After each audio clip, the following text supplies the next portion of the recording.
آج کی اس informative video میں ہم آپ سے شیئر کرنے جا رہے ہیں جنات کے بارے میں کچھ اہم معلومات۔ اگر ویڈیو آپ کو اچھی لگے تو لائک، شیئر اور سبسکرائب ضرور کیجیے گا۔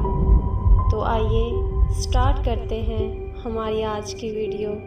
جنات ایک مخلوق ہے۔ اللہ عز و جل نے انہیں آگ کے شعلے سے پیدا فرمایا ہے۔ ان میں نیک بھی ہیں اور بد بھی۔ یہ ایسے عجیب و غریب اور مشکل کام کرنے کی طاقت رکھتے ہیں جنہیں کرنا عام انسان کے بس کی بات نہیں۔ لغت میں جن کا معنی ہے ستر اور خفا، اور جن کو اسی لیے جن کہتے ہیں کہ وہ عام لوگوں کی نگاہوں سے پوشیدہ ہوتا ہے۔ جنات کے وجود کا انکار یا بدی کی قوت کا نام جن یا شیطان رکھنا کفر ہے۔ جنوں کو انسانوں سے پہلے پیدا فرمایا گیا۔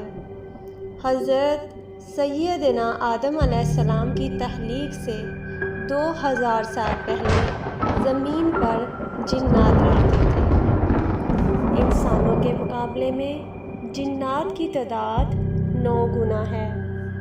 جب حضور نبی کریم صلی اللہ علیہ وآلہ وسلم کی ولادت باسعادت ہوئی تو جبل ابی قبیس اور حجون کے پہاڑ پر جن نے قسم کھا کر یہ ندا کی، انسانوں میں سے کسی عورت نے ایسا بچہ نہیں جنا جیسا فخر الصفات والا بچہ حضرت آمینہ رضی اللہ تعالیٰ عنہا نے جنا ہے۔ جنات بھی شریعت مطہرہ کے پابند ہیں۔ مسلمان جنات نماز پڑھتے، روزہ رکھتے اور حج کرتے ہیں۔ اس کے علاوہ جنات تلاوت قرآن مجید بھی کرتے ہیں اور انسانوں سے دینی علوم اور روایت حدیث بھی حاصل کرتے ہیں، مگر انسانوں کو پتہ نہیں چلتا۔